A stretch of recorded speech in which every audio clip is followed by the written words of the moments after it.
अस्सलाम वालेकुम नाजरीन आपको एक इंतहाई अहम खबर से आगाह करते चलें। पीपल्स पार्टी और मुस्लिम लीग नून की राहें जुदा होने लगीं। पीपल्स पार्टी ने मुस्लिम लीग नून के खिलाफ बड़ा ऐलान कर दिया। आपको मुकम्मल तफसीलात से आगाह करेंगे, लेकिन इससे कबल आपसे गुजारिश है कि हमारी इस वीडियो को लाइक कर दें और मज़ीद अपडेट्स हासिल करने के लिए हमारे इस चैनल को सब्सक्राइब कर दें। जी तो नाजरीन आपको आगाह करते चलें, पीपल्स पार्टी और मुस्लिम लीग नून के दरमियान इख्तलाफात बढ़ने लगे।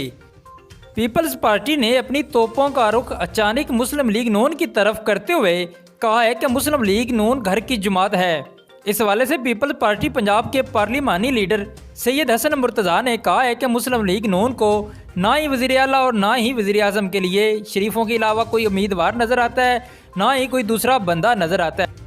उन्होंने कहा है कि शरीफ ख़ानदान के लोग इक़्तिदार से उतरकर बैरून ममालिक चले जाते हैं। उनका दावा है कि हमजा शहबाज शरीफ को वज़ीर आला पंजाब बनाने की वजह से लाहौर में नून लीग की मकबूलियत कम हुई है।